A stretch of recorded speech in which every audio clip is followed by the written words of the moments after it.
cho tất cả anh em nhá, hôm nay thì phép hát một bài ca khúc là bài dân ca cho đây. Mình hát là mình sáng tác lại bài tiếng Việt nha anh em nhá.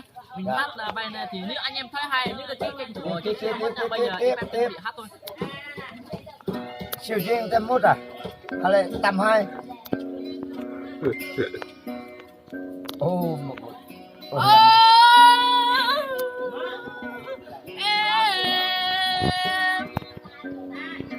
hôm nay anh phải đi chơi đó là em ơi, hôm nay anh phải đi lang thang.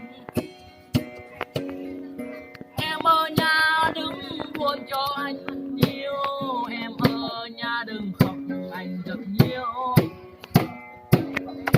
Hôm nay anh phải buồn làm em yêu đừng khóc ở nhà. hay quá anh em. Quá hay. Hôm nay anh phải đi chơi lang thang đó em yêu ơi anh rất buồn lắm. Tại sao anh yêu em không đi làm đâu em yêu, em ở nhà phải đi ngủ thôi. Em ở nhà không nấu cơm không múc nước đấy em à, tại sao em không giặt quần áo anh, tại sao em không đi múc nước đó em ơi, tại sao em không nấu cơm cho anh. Gắn buộc lại ta đó. Tại sao em không đi làm cà phê đó em ơi anh rất buồn lắm.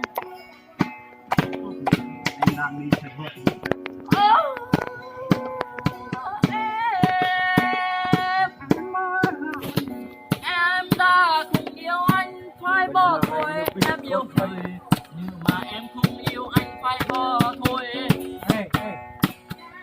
Tại sao anh em cãi nhau đó em yêu, đừng kể chuyện nhắc cho người ta. Anh rất yêu em đó em yêu là em ơi, nhưng mà anh không nói ra cho em nghe đâu.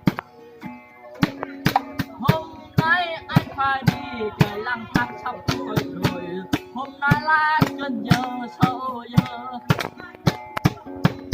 Em ở nhà phải nấu cơm cho anh chuẩn bị về thôi, anh chuẩn bị về ăn cơm thôi. Anh ngô.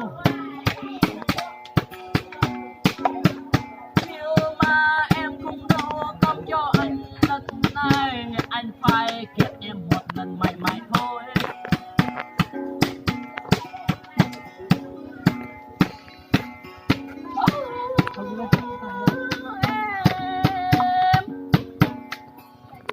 Cà phê anh em chưa làm xong đâu, cà phê của anh chưa sắc có.